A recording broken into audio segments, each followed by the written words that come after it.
Imagine this. You're a young girl living in the jungles of Los Angeles, California. For those of you that aren't familiar with the jungles, it sits right in between La Brea and Crenshaw, right off of Martin Luther King Boulevard. You get in trouble at school, and you know the consequences that you have to face once you go home, and you would much rather let it cool down before you decide to face these consequences. So you decide to leave home.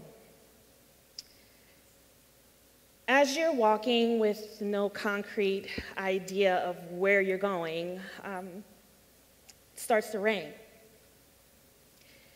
And as it's raining, a guy pulls up on the side, and the window rolls down, and he's smiling at you, and he's asking you if you're okay.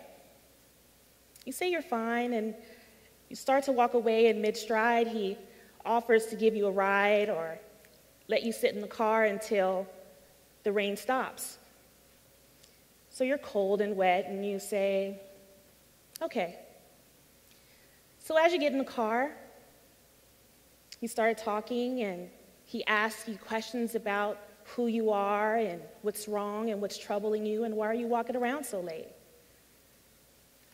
So as you're talking, he notices that you're nervous, so he offers you some marijuana. And from my environment, we kind of used to seeing people on different types of drugs. We know the effects of crack cocaine. You see the destruction that it brings. Then you also notice the violence that comes along with alcoholism, and you know you don't want that. Then you think about potheads. Okay, they giggle a lot, you know, they're really very chill and, you know, always have the munchies, always want to eat up everything. So you say, I'll give it a try. The next thing that you know, you're waking up, and your body is filled with pain. It feels like your insides are being ripped out of you. You feel moisture dripping on your face, and you try to use your hands to wipe the moisture off your face, but you can't because your hands are bound above your head. You try to scream, and you can't. Because every time that you try to, someone is hitting in your face repeatedly. Then you regain consciousness, and then you realize exactly what's going on. You've been kidnapped, and you've been raped repeatedly by many different men. This was the first night that I was trafficked, and I was 12 years old. After that day, my life consisted of being in and out of the life, being in and out of juvenile detention centers, in and out of group homes. And it wasn't until I was 17 years old and I was brutally beaten by my pimp when I had had enough. So I left California in search of a better life. So I know a lot of you may be wondering, like, how can this happen in America? Human trafficking? Like, isn't that something that happens overseas in foreign countries? No. It happens here every day. Around 300,000 children are being trafficked in the United States alone, aging from the 12 to 17 years old. How can this happen? Well, the formula to making a girl is basically having a toxic environment filled with drugs and alcohol and violence, living in a household of untreated generational trauma that has been inherited from family to family, generation to generation. A lot of insecurities, a lot of neglect, then all it takes is for one person, one guy in my case, to come around and show me like he cares about me. Give me the things that I was missing in my life: attention, affection, even if it was false.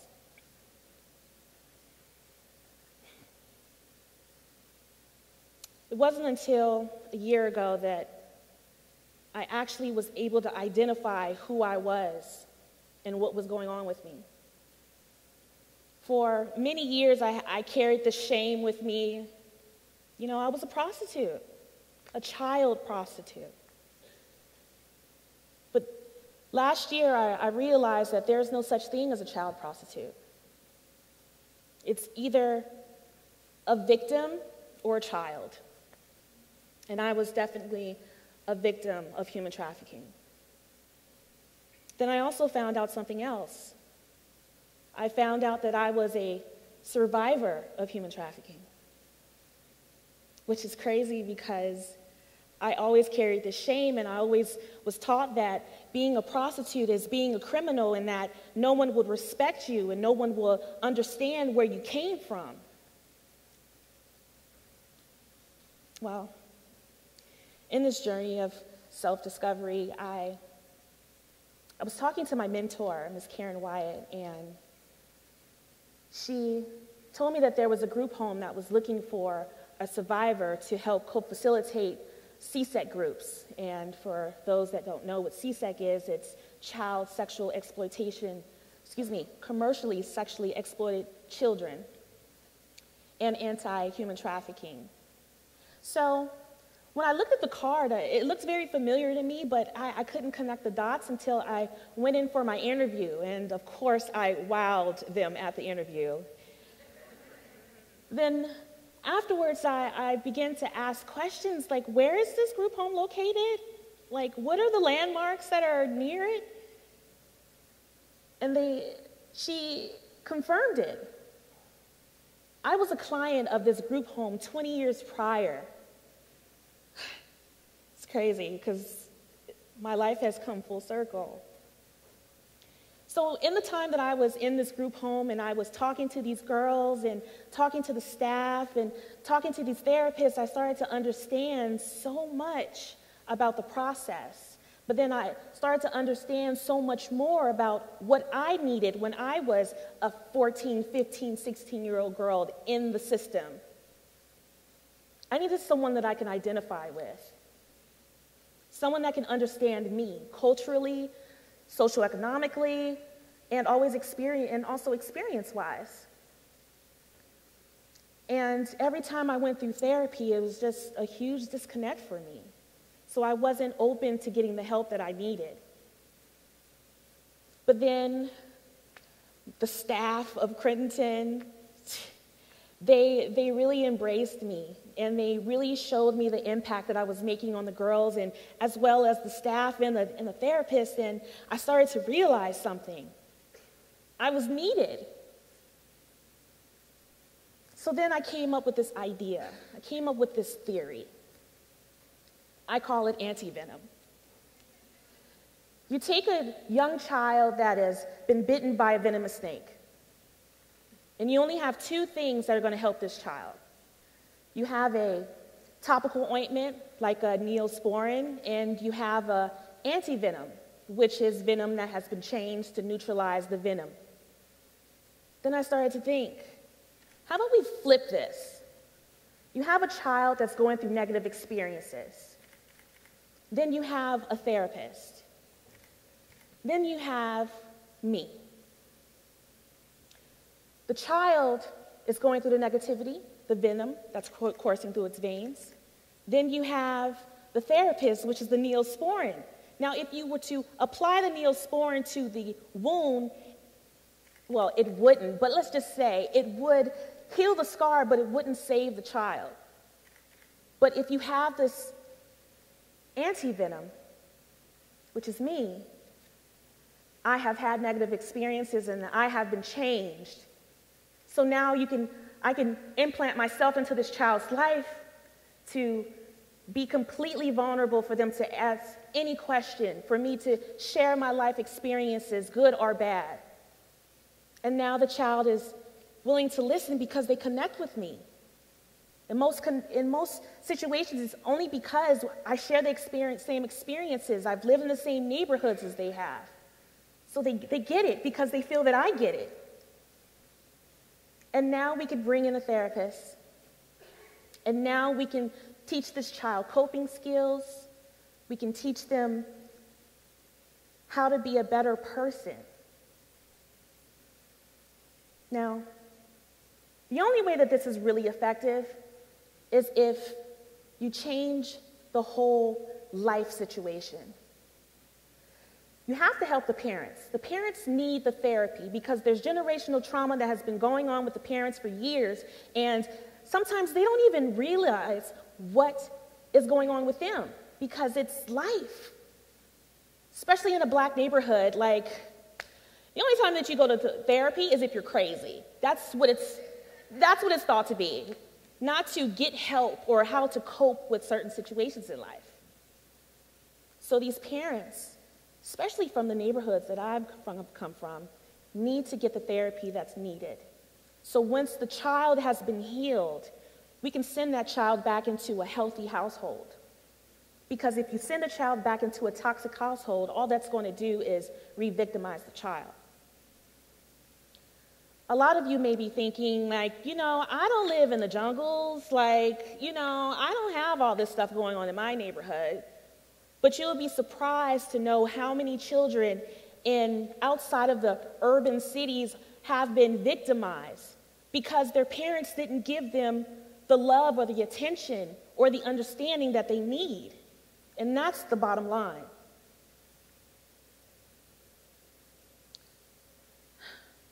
So anytime that you see someone of an unsavory lifestyle, she could be on the street corner. She or he could have just got out of jail for some reason. Don't judge them. Understand where they come from. Understand the generational trauma, and hopefully I'll be able to talk about that at my next TED Talk, hopefully.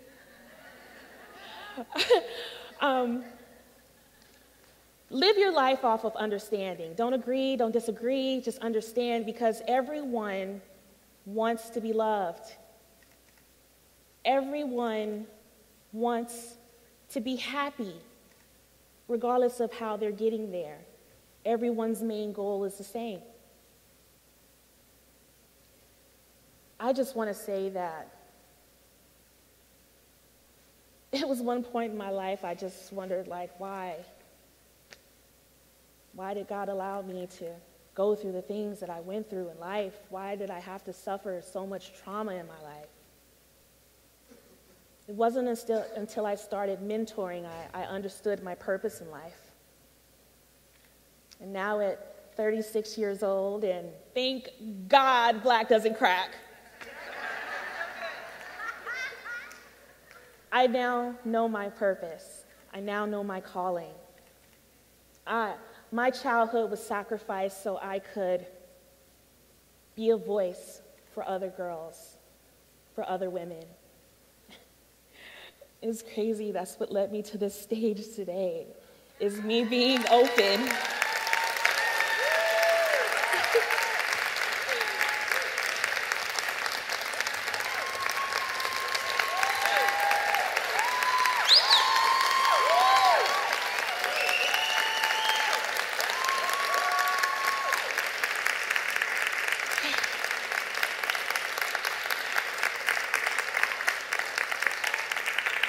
I just want to say one thing in closing. That if I can save one girl's life, everything will be totally worth it. Thank you.